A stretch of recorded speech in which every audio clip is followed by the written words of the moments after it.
Hey everybody, sorry it's taken a little bit of time yet again to get another video out. I've been having some pretty rough symptoms lately. The brain fog has been really bad. Keep forgetting things. I've actually blanked out a couple times and just not realized it. Like come into a room and like, how did I get here? It's been pretty rough. Anyway, so that's why I have my trusty little notepad here, because I wanted to make sure that I didn't get off topic or forget what I'm doing in my videos. So the first one I'm going to do today is going to be, I finally got the socks in from Amazon, the compression socks, and I wanted to talk to you guys about that and let you know how they did for me and what I think of them. So let's take some of them out of the package. These are medical grade compression socks. I got 6 pair for $20, which I thought was a fabulous deal. I didn't know how they were going to work. As I said in one of my previous videos, the ones I have been wearing I bought from Bed Bath & Beyond, and they are copper fit compression socks. They work very, very well for me. I have not been sized for a pair from the doctor yet, or figured out if my insurance will even pay for that kind of thing. So for those of you who are in the same boat, these are good alternative, at least to get you through until you can get whatever it is that your doctor feels like you really need. So anyway, these are ones I ordered off of Amazon. They come in all kinds of cute little patterns, like the little hearts, tiny little hearts. I wore one yesterday. Sorry, I just had to know how it was going to work so I could tell you guys about it. And they were black with paint splatter on them. I've got some navy blue with little polka dots on them, some stripes. And then this one's my favorite pair because as a potsy, you know, you've got your tachycardia going on, so it's got the little heart rate thing on there. So I thought those were really cute. Anyway, I got 6 pairs for $20, and I will be putting a link in the description. So if you guys want to see about getting you some, check it out, because I did, like I said, wear my one of the pairs yesterday. Excuse me, my dog Chunk is barking his little head off in there. He's really wanting to be on the video himself, but he's kind of wild, so I don't think that would work out. But anyway, so let me go over these with you. They are really, really, really good compression, just like any other. I actually looked at a pair from a place here we call Fanfare. It's a really high-end store, and I can't, Vim and Vigor, I think, are the names of them. But they felt really good, like as far as they didn't give very much. They were great, and these are the same way. Like they don't give hardly at all. But you know what I like better about these, obviously, besides the fact that they are super cute over the ones that I bought from Bed Bath & Beyond, is I have really tiny feet. So the ones from Bed Bath & Beyond, while fitting very well through my calf area, they were big in the foot. So like my toes actually kind of hung off a little bit because it was too big for my feet. These are not. And these come up a little higher than the other ones. And of course, my favorite part is they're a lot less expensive and they are cute. So I can be all girly with my compression socks.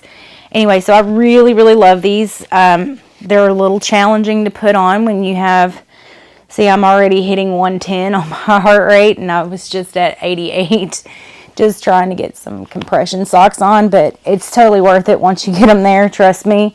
So these are great. They fit really well. You can see I'm having trouble getting them up because they are tight. They do a really good job of compressing, especially right through the calf area and ankle. I just really, really, really love these. I think these are going to be the ones I sport today. Yeah, they may not match very well. Well, I don't know. That pink looks good with my top, right? We'll see. Oh, well. But I used to be really hardcore about I need to be matching. Everything needs to look good.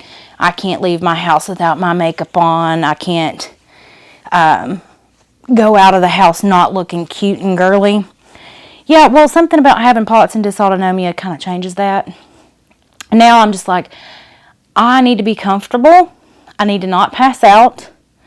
And I need to make it through the day. So whatever I'm wearing has got to be comfortable enough that hopefully I won't die of a heat stroke. I will say these are a bit thicker than the ones that I got from Bed Bath & Beyond.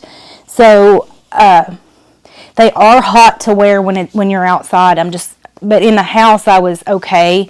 And since hopefully fall is right around the corner and not gonna, keep us waiting any longer, these will be great to wear when it's cooler. So I would definitely recommend getting these. They are definitely great for your money. I've already worn a pair, washed them. They held up with their integrity in the wash. Everything was perfect. So the link to these will be in the description. So if you guys are interested, just click on the link below and it'll take you right to them. The only other thing I wanted to talk to you guys about in this video, and again, having to refer to my notes because my brain is not wanting to remember what I'm doing. I had a neurology appointment set up for Halloween. I did not want to have to wait all the way to Halloween, just sitting over here like, okay, what's next? Because the neurology appointment is basically because my cardiologist says, I don't deal with dysautonomia. I don't know the specific type of dysautonomia you're suffering from, but it's POTS. But anyway, he's like, I don't understand it. I don't know much about it, so I'm going to put you in better hands, which, I can really appreciate that. I would rather you send me to somebody that knows what they're doing. And he did. The place I'm going is a neuroscience institute, and they do specialize in chronic illnesses such as dysautonomia, all the different types of dysautonomia, and MS and Parkinson's and things like that. So I'm real excited about that I'll actually be seeing a doctor that knows what they're doing. You guys out there who suffer from dysautonomia really understand what it's like to try to get a doctor that actually knows. You should have seen the look on my primary care doctor's face when I told her what it was that I had, and she had never even heard of it. And I offered to print her out some information, give her some sites, tell her to Google it, and she just looked at me like I was retarded, and she was like, I'm not doing that. Like, she just didn't even want to take the time. To each their own. I hopefully will have a doctor that's going to be able to help me with this. Unfortunately, my cardiologist also really strongly thinks that I have multiple sclerosis. Don't know what kind, relapse, remitting, or progressive. And I really honestly do not know a lot about MS.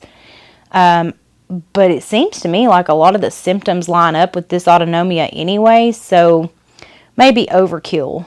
Maybe looking down the barrel of having to do an MRI, possibly a spinal tap, an EEG, because he also kind of has a feeling I'm having seizures. I really don't know what to expect. And here's the sad part. Is I'm excited, guys. Like, I'm seriously excited. I'm excited, one, because the appointment got moved up to tomorrow from Halloween, so I don't have to wait 2 months. On top of that, I'm seeing a specialist that actually knows what is wrong with me, knows about the illness, knows how to treat it. And I mean, even though the treatment may or may not work, and I may have to go through a whole lot of different options before I find something that works for me, at least I'm at a good starting point. So I'm really excited about it. I am, however, really nervous. I do have to drive about 2.5 hours. Well, I don't drive myself. My dad usually takes me, or my husband will take me, because I don't want to end up getting lost or crashing from passing out or something. So I don't drive like that. But the 2.5 hour drive is kind of nerve-wracking, and it's irritating. And the back and forth that I'm most likely going to have to do for testing and this, that, and the other is kind of irritating as well. But I'm on the right track, and being on the right track, I'm sure you guys know, is so helpful. But anyway, so I just wanted you guys to know what was going on with me, and again, apologize for not having done a video in a little bit since last week. I'll have 2 this week, at least 2, if not 3. I also posted across my Facebook message boards with my POTS people to comment and let me know what you would like to see me talk about. I don't do these videos just for myself. I do them for you guys because I feel like it's good to have a support system. It's good to feel like you're not alone, and to get information from someone who's sitting in your shoes, where it's not sugar-coated by a doctor that really don't understand it, or sugar-coated by someone who's never had it or experienced it, or someone who may have been misdiagnosed with it and ended up having something totally different, and they're like, oh, I cured my POTS. No, you didn't, because it's not curable. So I just feel like it's really important to have that outlet, and that's why I do this. I don't do it for myself. Honestly, there's some days I can't even talk.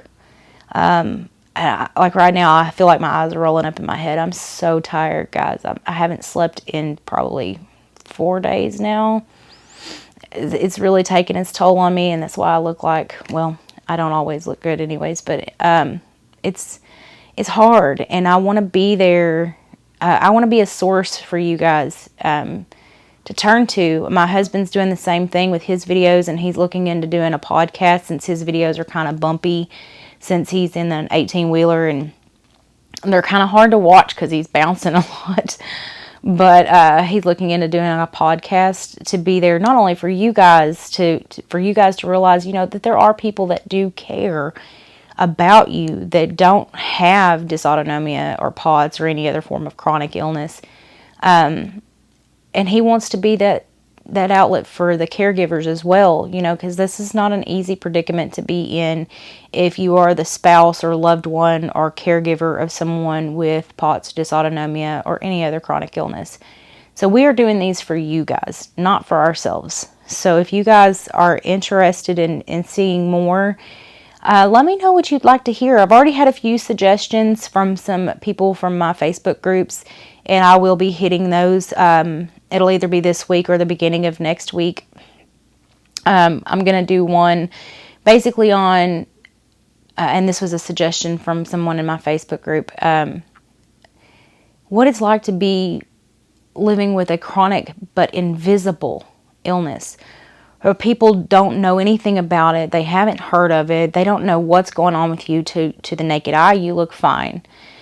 So if you were to tell somebody, say, hey, I have cancer, they're going to be, oh my gosh, I'm so sorry for you. I'll be praying for you. And what can we do? But you tell them, I have dysautonomia. Okay, what's that? Who cares? And it's very frustrating. So I'm going to do a whole video on that and how it feels and how I might handle it in situations such as that. And I do realize how exhausting it can be to explain what POTS is over and over and over. It's very irritating. So that'll be something else that I talk about, and that was a suggestion, like I said, from the Facebook group. I think that's pretty much all I'm going to go over today. So please leave me comments and let me know what you'd like to see. Please subscribe and like this video, and please share with anybody you know that's suffering from chronic illnesses. Can't wait to see you guys again soon. Thanks. Bye.